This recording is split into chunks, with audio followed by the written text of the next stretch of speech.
got money now. We went from passing a hat around to on track to 100,000. Hold that, do I own stacks or does a dollar sign on me? Now that I got it, it seemed like kinda want it now. Had to ask myself, is the wealth worth more than the life? Teaching for 15 years, and there's been this one issue that's kind of really gotten under my skin all these years. Is like, yeah, I've got so many students that go on and do amazing things, but I have a lot of students who, as they get into their 20s, they just kind of drift. This is the big question that I wanted to ask with this book was, why is it that some students succeed while other students fail? And I thought the best way to write a book like this is, rather than just providing a whole lot of statistical analysis, is to tell stories from actual people and let those stories tell this bigger story for what it means to be successful as a student and in life. So G. Yamazawa was a kid that I taught as a sophomore, and he was one of those kids who always came in late to class. We kind of clashed a little bit, but you could tell he was a phenomenal writer, particularly with poetry. He was also a student that was heavily involved in dealing marijuana around campus. Well, G, you're a poet. You can be a poet. Let that be your identity. And he said, well, I can't let that be my identity. It's not who I am. And if I get rid of selling weed, who am I? And about this time, G really got involved in slam poetry, which is performance poetry. And he is, to this day, is one of the most famous slam poets in the country. And somebody I'm really proud of. Religion, writing is my form of therapy, medicine, form of amphetamine.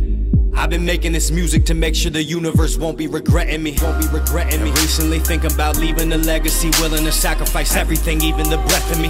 Cause the moments I'm living for will be the So Sadiq Haynes was one of my football players. I knew him since his freshman year. Junior year I got to teach him in my English class, and so I felt like I knew this guy really well.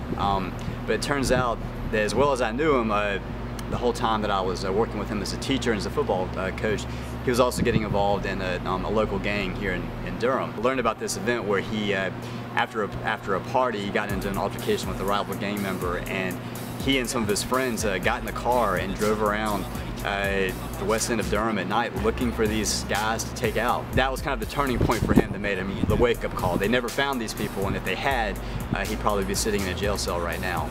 Wound up majoring in creative writing and English at University of Delaware, won all these community service awards. It's just somebody that transformed himself by finding a passion for writing and of telling his story and other people, and learning other people's stories. Make a living, just share my life. Give me $1 and I'll tell you a story. I can make it up at the drop of a dime, and it'll make you shed a tear in the light of my glory. I said I can make you believe that I'm not me. Greed can make you believe that you not you. I seen a lyric live a generation, while the writer suffocated in the phone booth.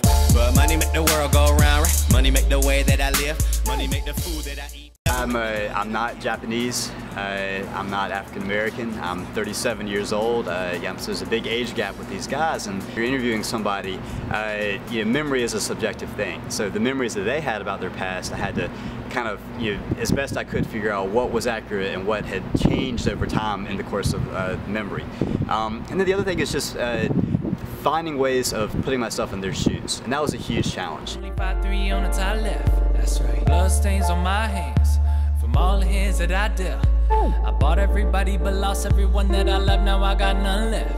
But what if I had lived my life? This is a project I'm really passionate about, really proud of, and I'm excited after all these years of writing it to finally release it so that other people can learn these inspiring stories of these two students, and also so many other students that I've taught through the past 15 years.